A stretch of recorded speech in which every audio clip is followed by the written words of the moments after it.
Real life experience, an intervention for underage drinking.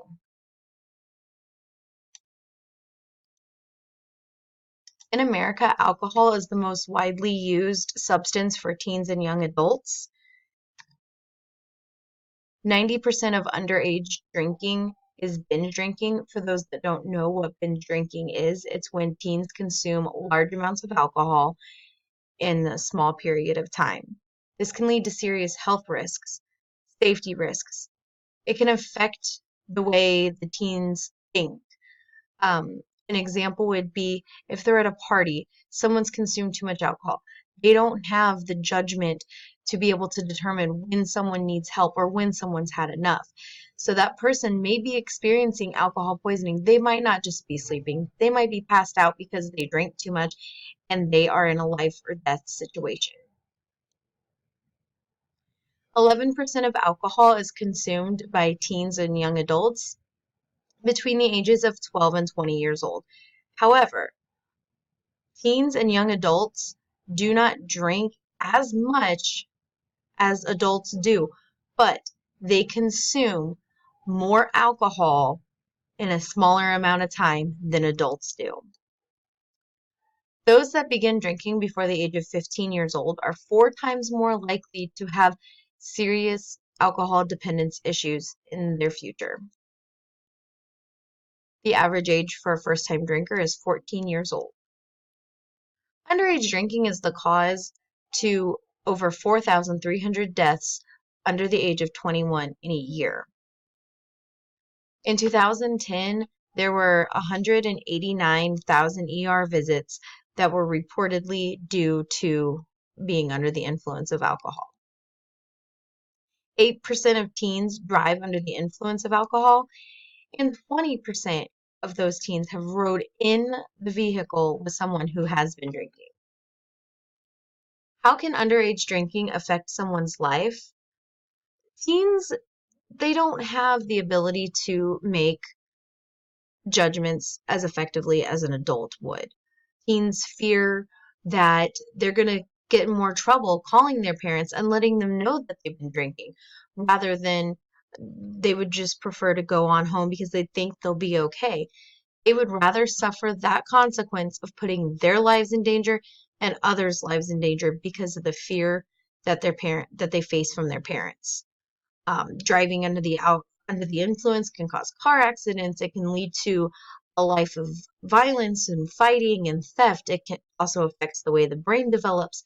It causes issues in school such as failing grades, absentees, like I said earlier, death from alcohol poisoning, future alcohol dependence. It can also lead to smoking, other drug use. It can also lead to sexual assault. How to stop underage drinking.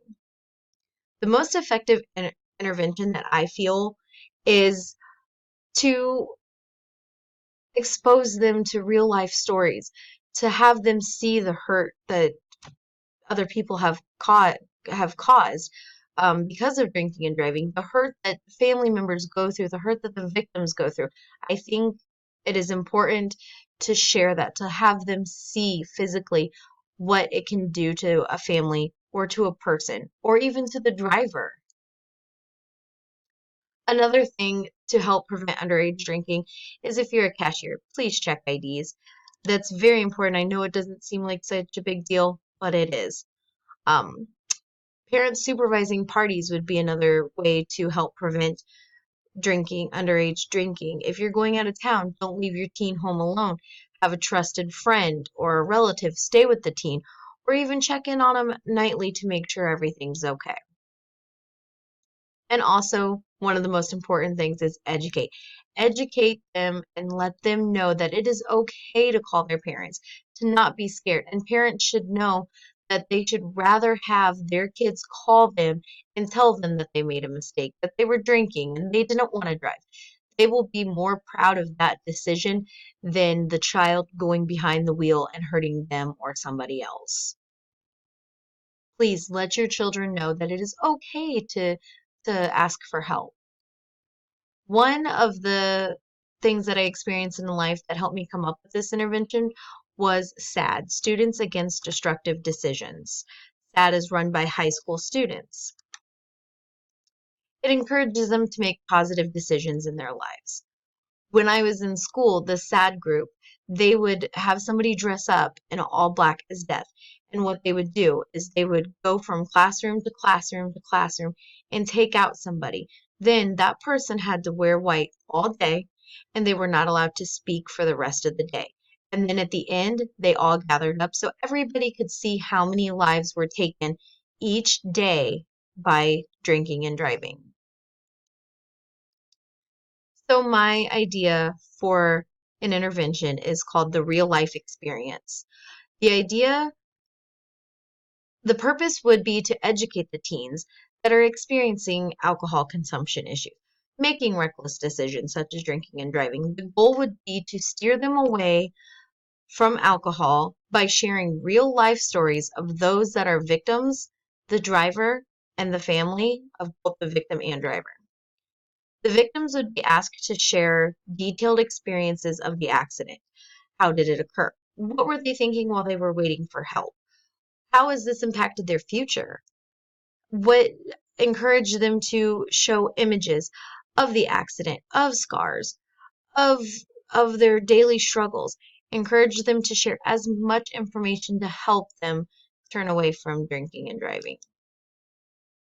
The family would share how the accident affected their family, whether it be financially, emotionally, physically. It can cost a lot if someone is off work for a long amount of time because they're injured or they have a broken leg and they're unable to work. So that can put strains on marriages, on relationships. It can affect the children in the house. It can greatly impact the family. Family would also share how the accident affected their life if their loved one ended up passing away due to the accident. Allow the family to express their emotions so that the teens can see how drinking and driving really affects their family. Allow the family to feel, to let them know how they feel, and to let them know that they wish that their loved one would have called them instead of getting behind the wheel and drinking. The driver would explain their side.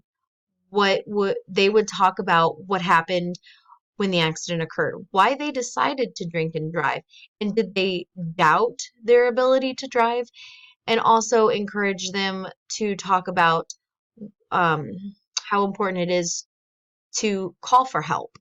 Um, Also encourage them to share how they felt that day, later that day, a year, a month, in the present. Encourage them to talk about how this has changed their life. Um, some of the drivers have spent jail time. They've possibly lost their job or their family due to strains. They could have got injured, which could have caused financial burdens for them as well. If the driver didn't make it through the accident, have their family come and talk about how that affected them. Also show pictures of the accident, discuss financial issues that they occurred to because of the death of the driver. Why would this be an effective form of intervention? People are often affected by seeing others suffer. People don't want to see others go through that. People don't want to see the sorrow. People feel sorry when they have to hear about stories like that. And I feel that hearing their stories, seeing their emotions with their own eyes, that it will help turn them away from drinking and driving. It will encourage them to get help. It will encourage them to ask for a ride home. It will encourage them to not drink. The goal of the intervention would be to share the stories, share their struggles, their pains, in hopes that it will save the lives of another.